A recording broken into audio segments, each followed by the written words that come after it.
Assalamualaikum warahmatullahi wabarakatuh. Selamat sore. Kita sekarang sudah masuk di minggu persiapan UTS ya.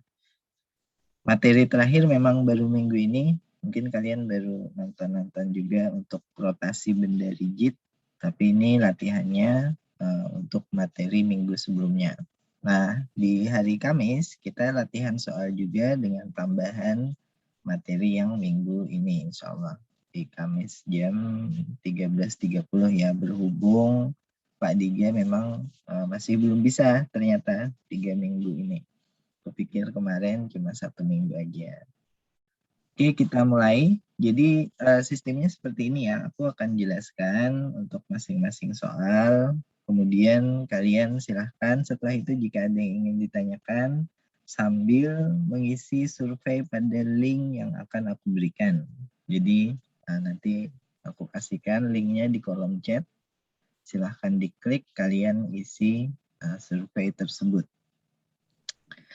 Oke, langsung kita mulai ya. Di sini soal yang pertama, dan ini harusnya cukup mudah ya. Ini kinematika, artinya cuma memperhatikan gerak, tidak ada gaya. Kalian sedang berkendaraan dengan kelajuan 20 meter per detik. Ini laju awalnya ya. Kemudian saat itu kalian melihat 35 meter jauhnya di depan ada seekor rusa yang berdiam di tengah jalan. Rusa atau kucing, katakanlah gitu ya. Nah, dari situ kalian tentu menginjak rem. Tapi waktu respon untuk menginjak rem dari mata melihat sampai kaki menginjak rem kan nggak seketika tuh. Jadi ada selang waktu sekitar setengah detik. Kemudian kendaraan yang kalian pakai pun perlambatannya, remnya ya maksudnya ini, itu paling besar juga cuma 10 meter per detik. Nah ini kalau disebutkan perlambatan berarti sudah pasti arah dari percepatannya berlawanan dengan arah geraknya. Nah saat kalian sudah berhasil berhenti kendaraannya, jauhnya jarak kalian dengan binatang rusa tersebut berapa? Jadi kalau tadi kalian baru melihat di awal 35 meter, tapi saat itu kendaraan masih bergerak. Kalian ngerem, kendaraannya berhenti, nah itu jauhnya sekarang berapa nih? Jadi itu yang ditanyakan ya. Nah, yang pertama tentu dalam menjawab soal ini kalian harus perhatikan ini semuanya masih dalam model partikel. Artinya kita tidak perlu memperhatikan bentuk bendanya, kita bisa anggap dia hanya sebagai titik saja. Nah, dengan demikian visual kalian, ini langkah kedua ya, digambar gitu, di sketsa, kalian boleh menggunakan beberapa cara. Misal kalau aku menggunakan yang disebut dengan diagram gerak untuk menganalisanya. Yaitu yang pertama adalah posisi awal mobil atau kendaraan kalian, mobil, sepeda motor gitu ya.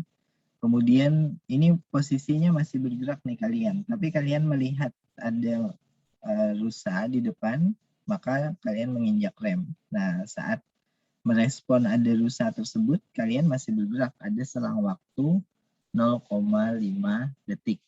Jadi saat ini kelajuan kalian ini ya, V0, ini masih 20 meter per second. Kemudian saat itu 35 meter jauhnya di depan, kalian melihat rusa. Berarti kalau kita mau bikin titiknya itu seperti ini. Ada mungkin di sini ya, aku jauhin paling kanan nih. Sini ada rusanya. Nah, jauhnya dari awal ke rusa ini itu yang 35 meter.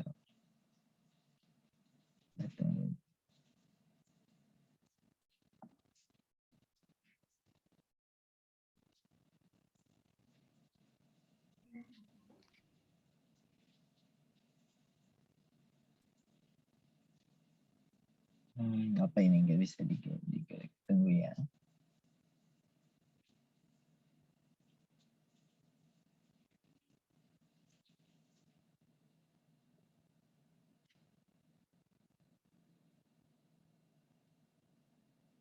hide dulu yang lain. Oke. Oh, masih aja. Geser ke atas dikit ya. Nah, ini jarak 35 meter jauhnya. Nah, dari posisi kalian awal, T0 20 meter per second, itu butuh waktu sekitar 0,5 detik kan tadi. Jadi anggaplah ini posisi V0, kemudian ini adalah posisi V1, selang waktu antara V1 dengan V0 ini adalah 0,5 detik. Jadi T1-nya di sini 0,5 second. Nah, T0-nya berapa? T0-nya kita ambil patokan awal kan, 0 detik gitu, atau 0 second. Jadi ini diagram gerak, ada titik-titik bergerak. Nah, setelah itu kalian melakukan menginjak rem. Jadi rem diinjak sehingga kalian mengalami perlambatan. Nah, gambarnya dari perlambatan itu adalah posisi kalian jika difoto dalam selang waktu yang sama itu kelihatan makin lama makin dekat jaraknya. Sehingga kalian berhenti di satu titik. Misal stop di sini. Nah, di titik sini. Nah, jadikan ini sebagai V2. Di mana V2 kalian tentu nilainya adalah 0 karena posisinya berhenti ya. Ini aku kasih panah nih. V1 sama V0. V1 masih sama dengan V0 karena di sini kalian masih reaksi ya, bereaksi gitu menginjak rem, berarti di sini A0-nya sama dengan 0. Nah, kalian menginjak rem, kendaraannya diperlambat, itu berarti arah dari percepatan berlawanan dengan arah gerak. Jadi ini arah dari percepatannya ya, A1 berlawanan dengan arah geraknya. Geraknya ke kanan karena mengarah ke rusa tadi ya, sementara perlambatannya ke kiri. Nah, ini besarnya adalah 10. Jadi kalau dia ke arah kiri berarti kita bisa tuliskan min 10 meter per second kuadrat. Waktu dia stop tentu kecepatannya 0. Kalian stop kecepatannya 0. Nah, yang ditanya adalah jarak ini nih. Dari sini ke rusanya ini kalau kita kasih nama ya, ini adalah X0, yang ini adalah X1, kemudian di sini ada X2, rusanya adalah di X3. Berarti jarak ini X3 minus X2 ini berapa? Ini yang ditanyakan. Jadi pas kalian berhenti jaraknya berapa? Nah, tentu kita harus mendapatkan satu persatu ya, ada besaran yang belum kita ketahui di sini. Nah, pertama kita harus tahu posisi X2. Untuk menentukan posisi X2, karena X3 ini kan nilainya adalah 35 meter jauhnya ya, dari X0. X0 ini tentu satuannya adalah 0 meter, karena kita ambil sebagai titik awal. Nah, untuk mendapatkan X2, nih, X2 yang di sini ya, supaya kita tahu nih X3 minus X2 berapa jarak antara rusa dengan kalian, maka kita harus menentukan X1-nya berapa. Ini X1 ya, di sini. Nah, kalau X1-nya sudah diketahui, baru nanti kita hitung X2-nya. Nah, selama dari X0 ke X1, dia kan bergerak tanpa ada percepatan. Artinya selama 0,5 detik dia bergerak dengan kelajuan konstan V20 meter per second. Nah, ini langkah terakhir ya, yaitu solve, ya, di mana kita mulai masuk nih ke rumus-rumusnya. Yang pertama adalah kita ingin menentukan X1 dulu. Jadi untuk mendapatkan X1, maka kita gunakan rumus yang biasa, yaitu X1 sama dengan X0, posisi awal ya, ditambahkan dengan kelajuannya, V0, karena dia konstan, dikalikan dengan selang waktu antara dua titik itu, T1 minus T0. Tentu T0 sama dengan 0 ya, dan X0 juga sama dengan 0, berarti di sini aku perlu geser ke atas.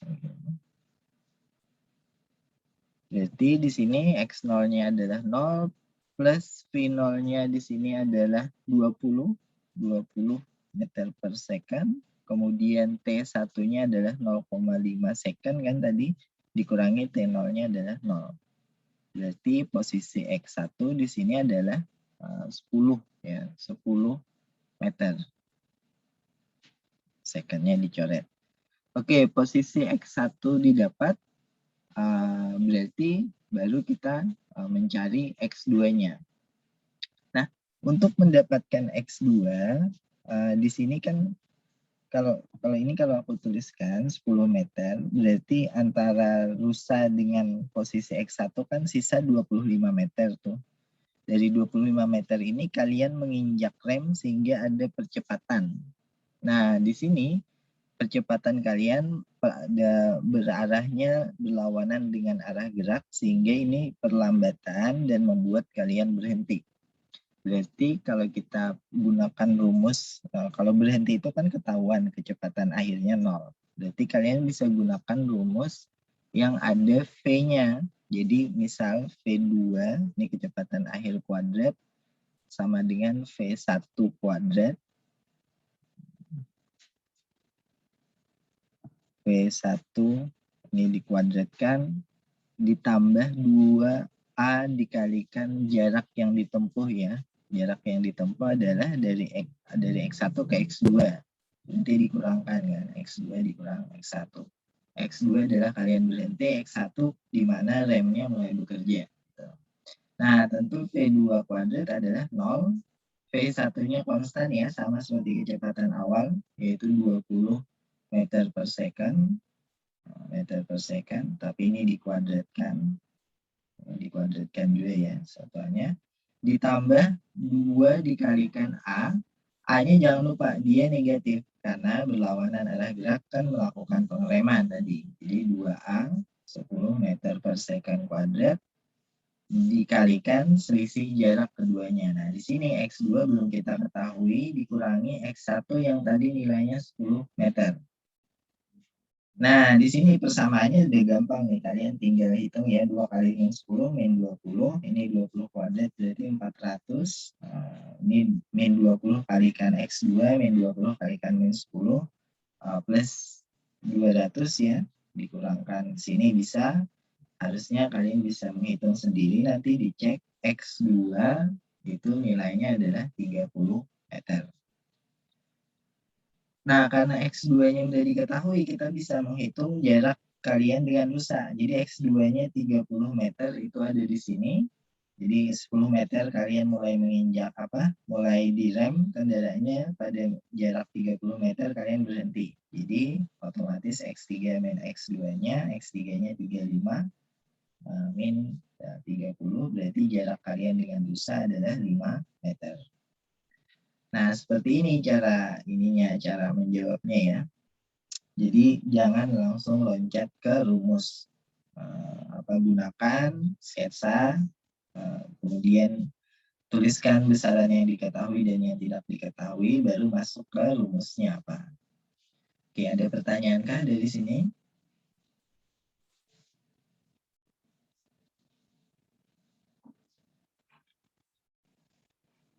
Kalau tidak ada, seperti yang aku bilang tadi, kita ada survei sebentar. Permisi Pak. Ya, silakan. Ini ada teman-teman yang belum di ACC Pak. Belum di apa? Belum di ACC buat masuk Pak. Oh, masih di waiting room. Iya Pak. Saya kalau pas jelasin tadi coret-coretnya hilang. Kalau di klik waiting room, kayaknya udah masuk semua nih sekarang. Ya kan ya, nggak ada lagi yang di waiting room.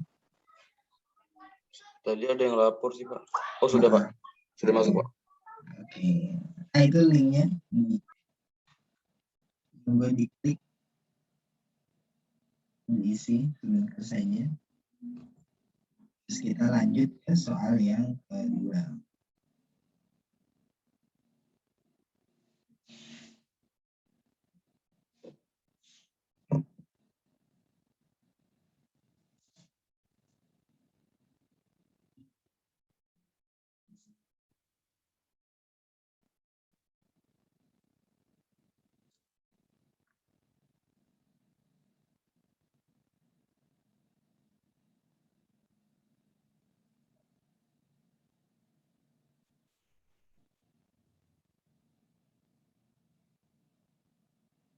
Silahkan diisi di link di chat ya. Klik saja linknya. Kalian isi surveinya di sana. Aku tunggu untuk pengisiannya.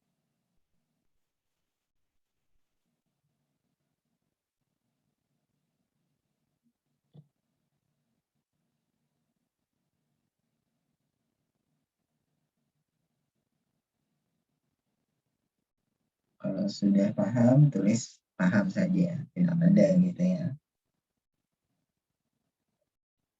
Atau kalau ada yang belum paham, tuliskan yang belum paham di mana.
Oke, sudah ya, kita lanjut lagi. Apa namanya? Yang nanya, percepatannya dapat minus 10 dari mana? Dari soal. Ini ya, maksimum perlambatan 10, tapi karena ya apa namanya perlambatan, itu berarti A, ini vektor ya, berlawanan arah dengan siapa? Dengan V. Syaratnya perlambatan itu ya. Ini kalian tahu V-nya adalah ke kanan. Ini V1 ke kanan, tapi A1 ke kiri. Karena itu kita pasangkan negatif ke A1, minus 10. Memang di soal hanya 10 ya, hati-hati. Tapi karena ini perlambatan, berarti minus 10.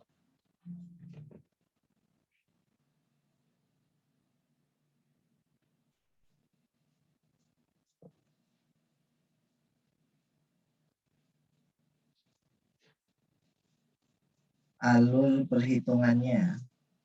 Alur perhitungan mengikuti ke yang ditanyakan. Jadi yang ditanyakan adalah jarak antara kalian dengan kalian saat berhenti dengan rusa. Berarti otomatis kalian harus tahu X2 ya. X2 yang di sini. Ini X2. X2 ini berapa gitu, harus tahu dulu. X3 kan dari soal. Nah, untuk mencari X2 tentu kita harus tahu selama ngerem ini berapa jauh sih jarak yang ditempuh.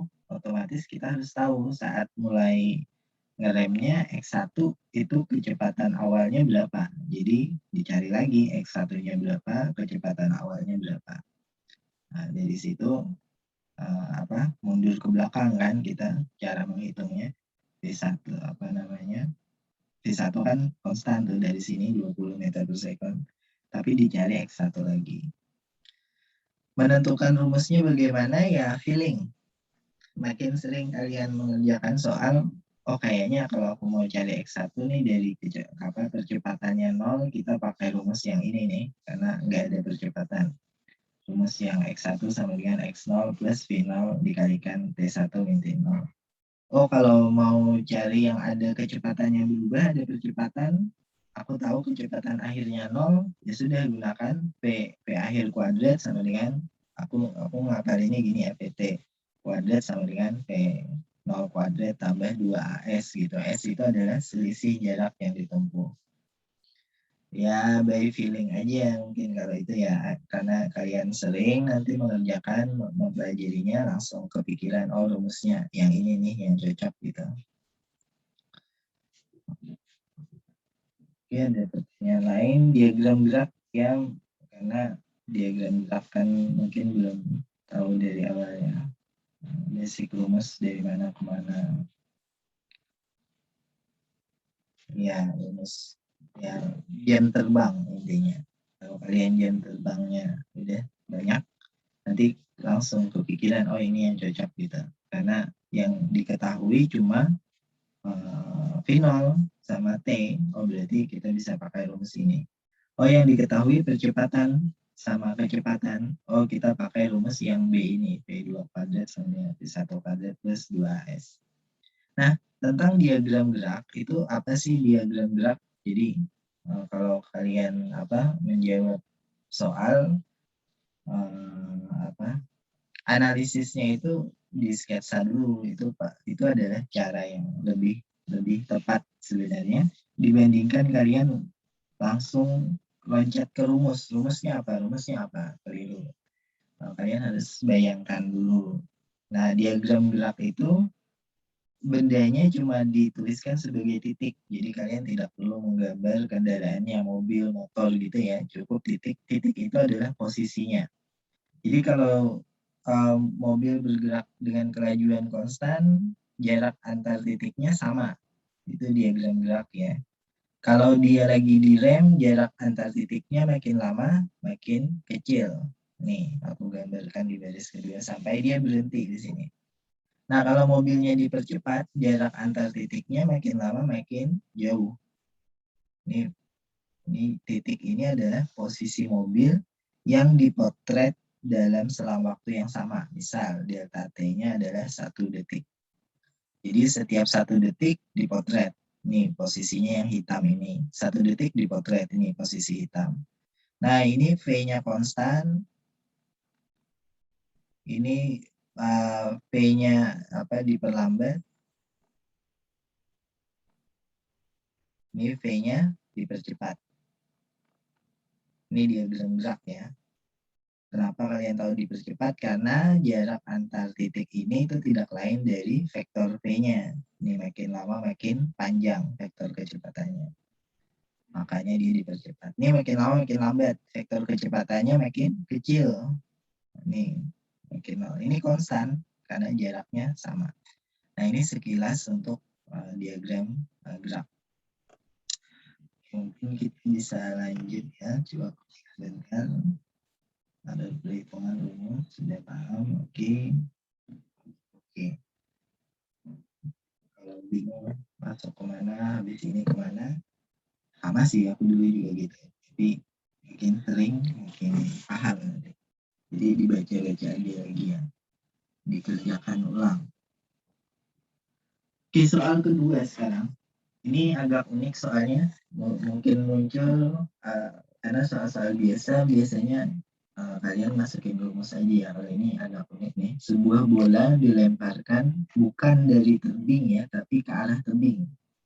Jadi bolanya, ini kalau kalian gambar, ini ini permukaan tanah, ini bola di sini dilemparkan ke tebing. Jadi bukan dari tebing dilemparkan ke bola.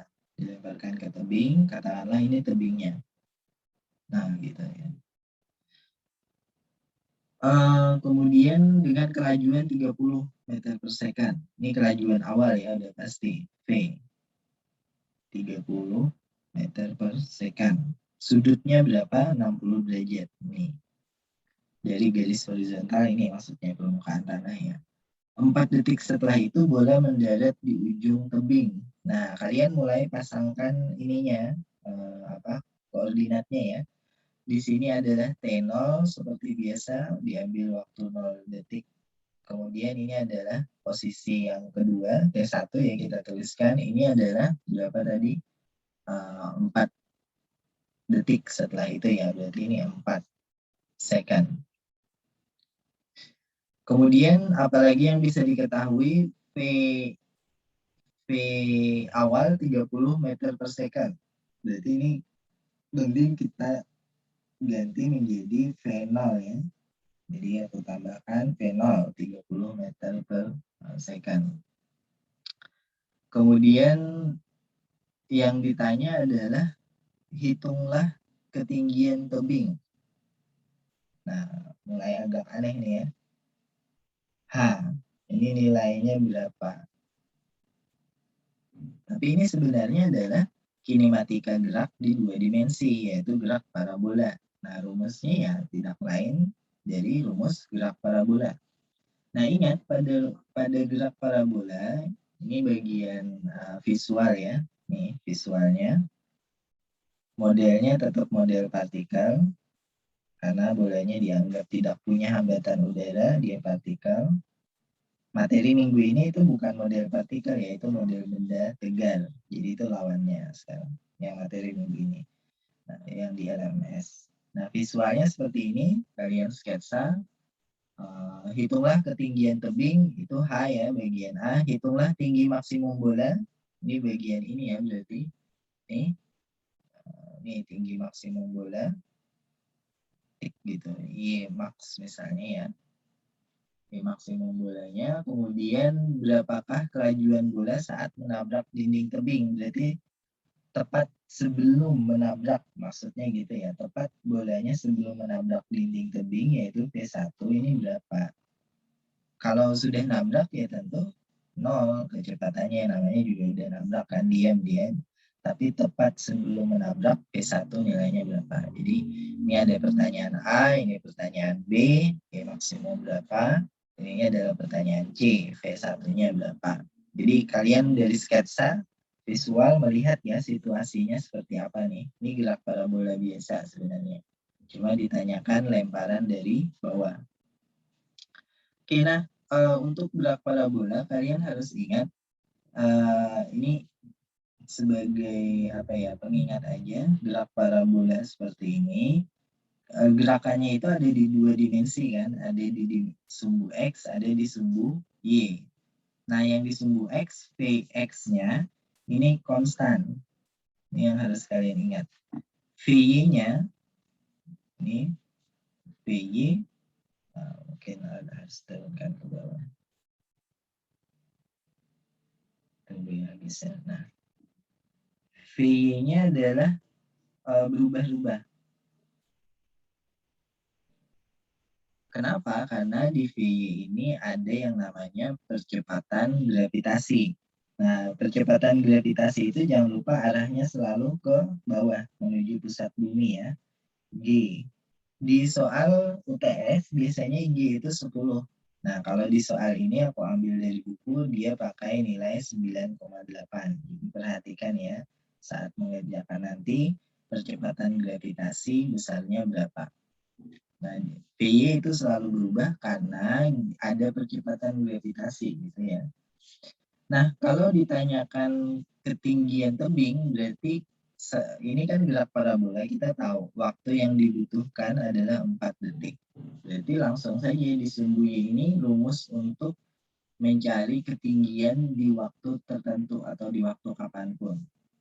Ini rumus umum ya sebenarnya. Y1, ini posisi yang ingin diketahui, itu adalah posisi awalnya berapa, ditambahkan pengaruh dari kecepatan awal, ini P0, P0-nya ke arah Y ya, bukan ke arah X, karena ini di sumbu Y, ingat. P0Y, pengaruh dari kecepatan selama selang waktu dari T0 ke T1.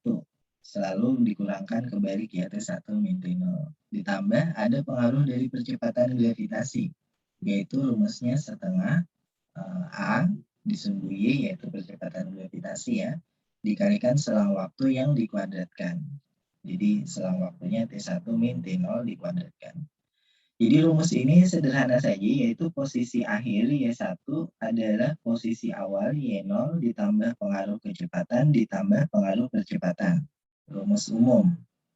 Nah, dari sini kalian bisa menghitung Y1 berapa. Y0 kan 0, karena kita ambil patokan dia di permukaan tanah. Nih, Y0 sama dengan 0 posisinya ya, posisi awal. Nah, V0Y kalian harus cari dari penguraian. Ini kan 60 derajat sudut yang dibentuk. Berarti kalau kita ambil 60 derajat, ini 60, berarti ini bisa diuraikan ke sumbu X, V0X bisa diuraikan ke sumbu Y, V0Y. Nah, V0Y kalau sudutnya ini berarti pakai sin ya. Ini V0 sin 60 derajat. Nah, di sini kita masukkan 30, V0-nya dikalikan sin 60 derajat. Nih.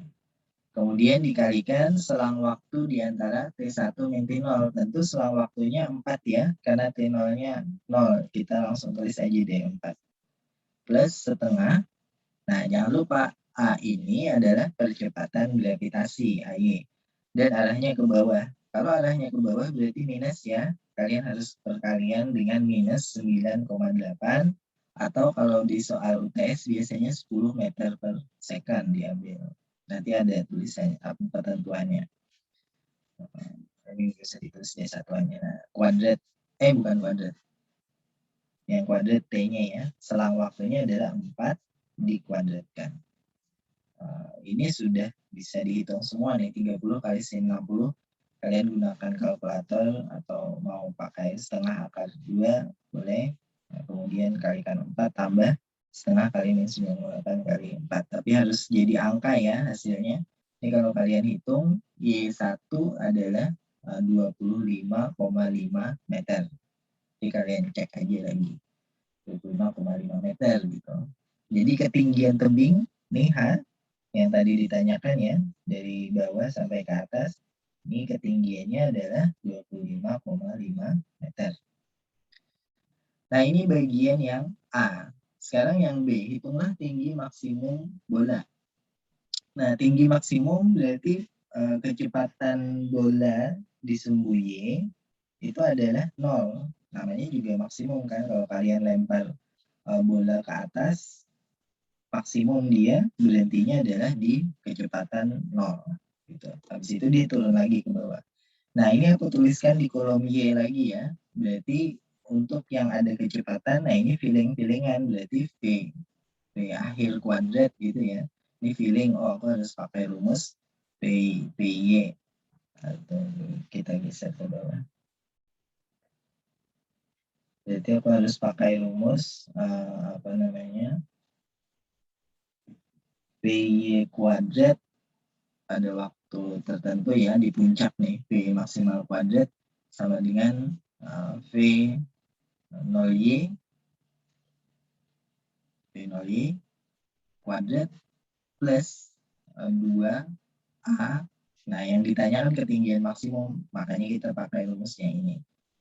Y maksimumnya di mana dikurangi Y0-nya adalah 0.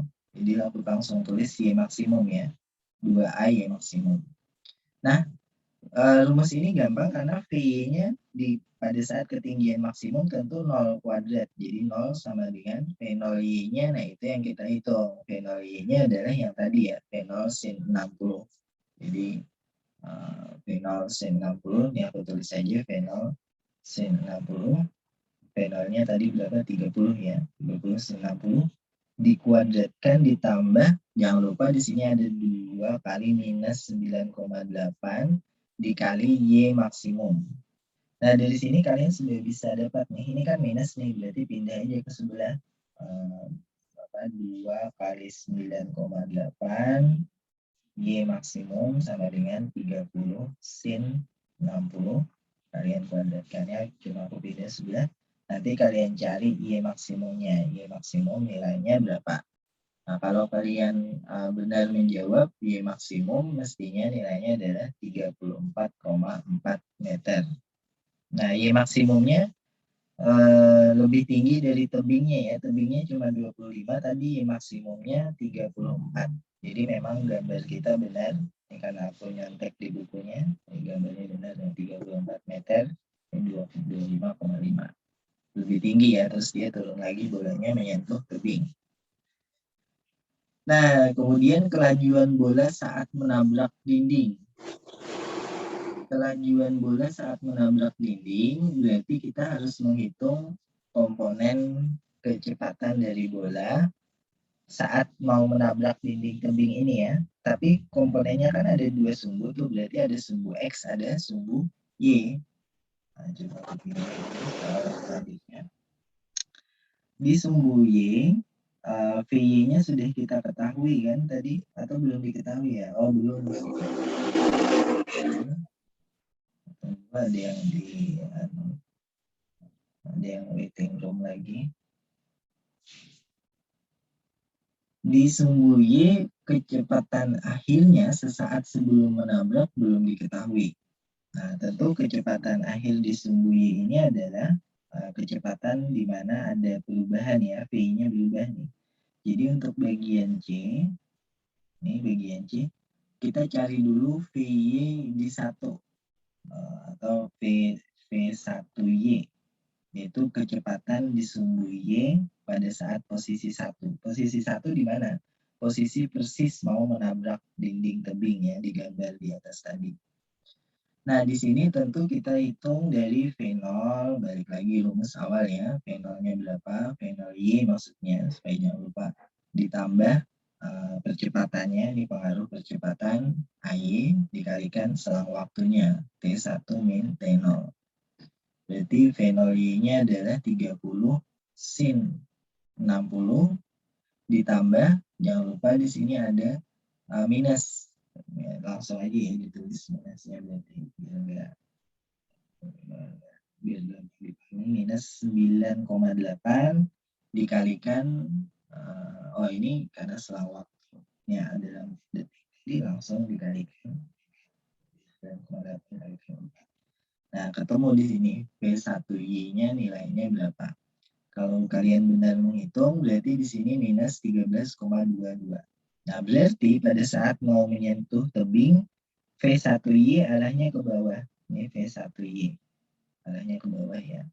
Nah, tinggal kita hitung V1X. Nah, jangan lupa diagram tabel kita tadi. Di sumbu X, Vx ini konstan. Berarti V1X, posisi saat mau menabrak dinding, itu sama dengan V0X. Karena konstan. Nah, V0X adalah V0 dikalikan cos 60 derajat, yaitu 30 kalikan cos 60 derajat. Nah, kalau sudah kalian dapat V1X-nya berapa, untuk menghitung resultan, tentu kalian harus mengkuadratkan terus ditarik akar ya. Ini V resultannya, V1 saja ya dituliskan. Dan V1 bisa dihitung dari akar, karena ini resultan dari Pythagoras. V1X dikuadratkan ditambah V1Y dikuadratkan. Ini ketemu nilainya. Harusnya kalau kalian benar menjawab 20 meter per second. Jadi ini nih yang ditanyakan. Baru sampai sini ya selesai berarti. Kecepatan akhir saat menabrak. Kalau mau ditanya rumus sudutnya, kalian bisa hitung sudut salah satunya ini berapa. Kalau mau di sini berarti kalian gunakan sin ya, arsin. Arsin dari V1Y dengan V1. Sin dari V1Y dengan V1. Nanti ketemu sudutnya berapa. Ini berapa derajat theta. Kalau ditanya sudut saat menumbuknya. Oke, sampai di sini mungkin perlu aku kasih ini lagi ya, Google-nya. Tunggu sebentar.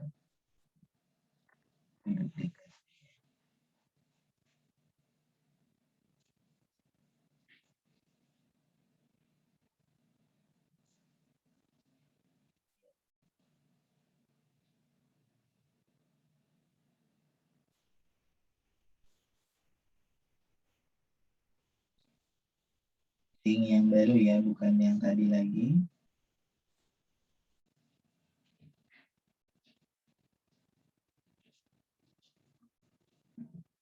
Di kolom chat ini aku posting link yang baru lagi. Nah, silahkan jika semua harus ngisi ya, paham ataupun tidak. Kalau tidak paham, apa yang tidak paham, tuliskan di link itu.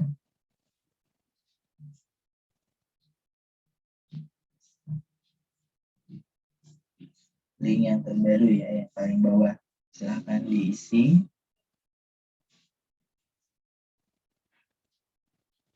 Yang sudah paham, tulis paham. Gitu, udah selesai. Kalau belum paham, tuliskan yang belum paham bagian mananya.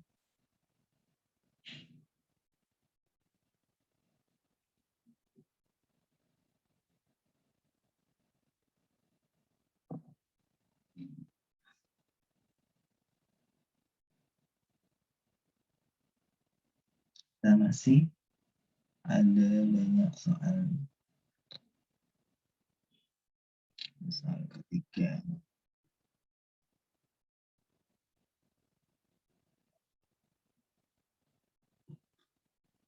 Dan aku sambil bikin space-nya, kalian jawab apa yang belum kalian pahami dari soal yang barusan kita bahas. Di link terbaru yang bagian bawah ya.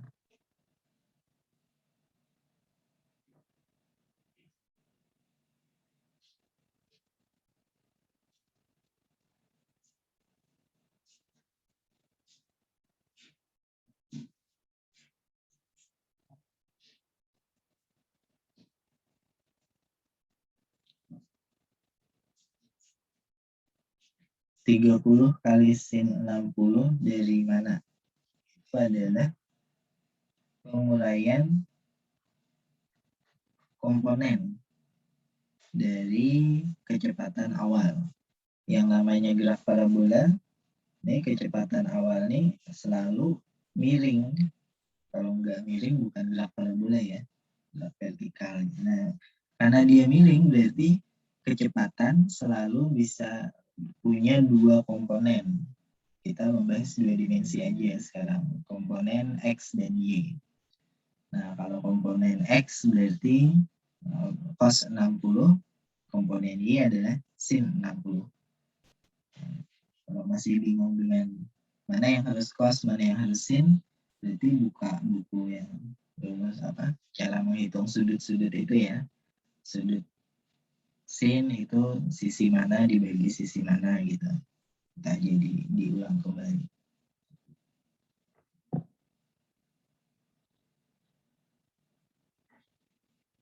Rumusnya dari mana? Apa ada dalam buku?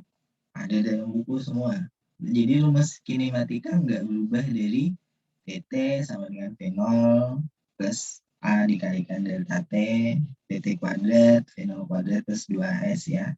Y sama dengan Y0, V0 kali T plus setengah T kuadrat. Rumusnya paling aku ingat ngapalin rumus itu cuma ada 4 deh. Sudut V1Y, V1 dan V1X itu sama ya Pak untuk sudut V1Y, V1 dan V1X. V1Y tentu arahnya vertikal ya ke atas. V1 miring, V1X horizontal. Namanya juga sumbu ya, sumbu X gitu. Tentu arahnya beda. V1Y, V1X dan V1. V1X didapat dari mana? Penguraian komponen V1. Oh, V1X. V1X itu adalah kecepatan di saat mau menabrak dinding tebing ya, kecepatan saat mau menabrak dinding tebing. Di sini aku tuliskan P1Y-nya didapat dari rumus ini nih, yang bagian C ya. P1Y sama dengan P0Y plus AY dikalikan T min T0. T min T0 selang waktu. T0-nya 0 tentu 4 detik. Jadi P1Y dapat dari sini nih, rumus ini. Ingat, karena graf parabola kita boleh menghitungnya per komponen, mau di komponen Y saja dulu, mau di komponen X, makanya ini aku bikin kayak kolom ya, ini kolom untuk Y, ini kolom untuk X gitu ya. Ini banyakkan perhitungan di kolom Y kita, yaitu Y1, VY, maksimum ya, VY maksimum tadi, ini VY maksimum maksudnya, VYM, ada V1Y, kemudian yang di sumbu X cuma ngitung P1X saja tadi. Ya, emang yang ditanya P1X apa P1Y? Oh, nilai V1X. V1X itu konstan.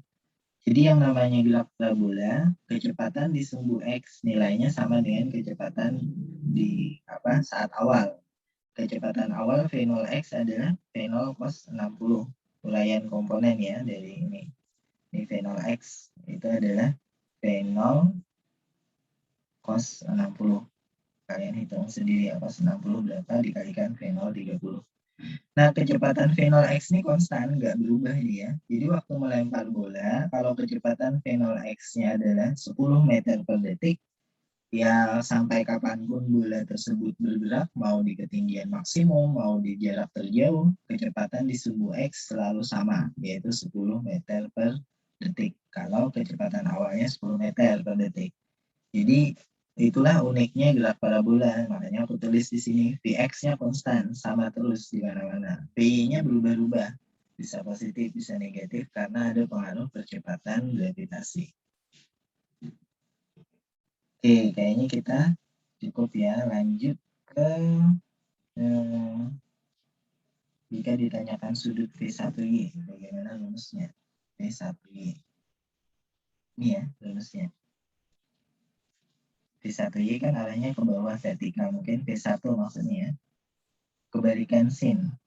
Alkosin dari V1Y per V1. Ini cuma balik-balik sin cos aja. Kalau kalian udah paham sin cos, nggak usah dihafalin, ingat aja nanti. Pakai kalkulator lagi enakan ya. Oke, kita lanjut ke soal nomor 3.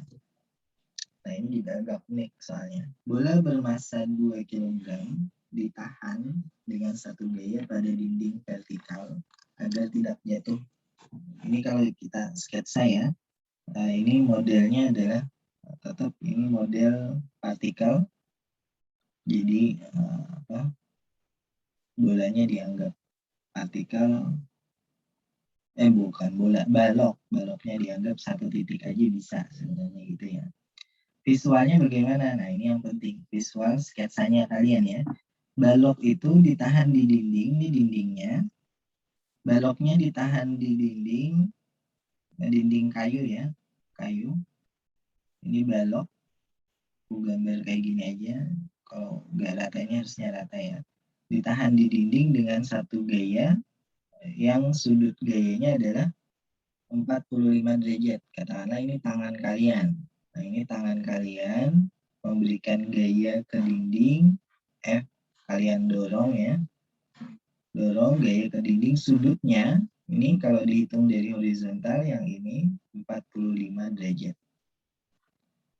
Hitunglah F dorong ini berapa supaya baloknya ini meluncur ke bawah. Tentu kalau nggak ditahan baloknya jatuh kan. Tapi kalau kalian tahan, baloknya bisa jatuh pelan-pelan, bisa jatuh cepat. Nah, ini syaratnya adalah kalian dorong, kalian tahan baloknya supaya meluncur ke bawah dengan kelajuan konstan. Nih syaratnya ya. Jadi kalau kalian ingat kelajuan konstan, oh berarti percepatannya 0. Harusnya udah muncul di dalam pikiran kalian, oh kelajuan konstan A-nya 0 ya. Ini udah muncul. Berarti tidak ada percepatan ke arah sumbu Y, yaitu ke bawah. Nah, yang pertama kalian harus lakukan adalah nih, diagram gayanya seperti apa. Jangan langsung loncat ke rumus. Nah, jadi hindari meloncat langsung ke rumus. Diagram gaya. Diagram gaya berarti titik pusatnya ada, kemudian gaya-gaya yang terjadi pada kotak ini, pada balok kayu ini apa saja. Tentu karena dia di permukaan bumi ada F gravitasi ke bawah arahnya. Dan karena dia nempel ke dinding, tentu ada gaya normal. Nih, ke sini gaya normalnya. N kecil aja ya, gaya normal. Dan karena ada gaya dorong, miring ya. Nih, ke sini berarti. Nih, F dorong.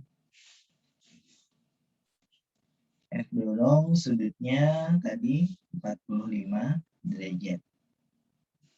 Kemudian, karena ini kotak balok bermasa 2 kg, masanya ya, tulis aja sini 2 kg. Balok terbuat dari kayu, kemudian dindingnya juga terbuat dari kayu, maka tentu ada gaya gesek di sini. Nih, gaya gesek itu berlawanan dengan arah geraknya. Karena kita tahu arah geraknya ke bawah, berarti gaya geseknya kinetik ya, ini ke atas, FK. Jadi kita tulis di diagram gaya, ini ada gaya gesek kinetik yang arahnya ke atas, karena berlawanan dengan arah gerak. Itu cara menentukannya. Nah, dengan demikian kita sudah punya diagram gaya. Terus gaya apa lagi yang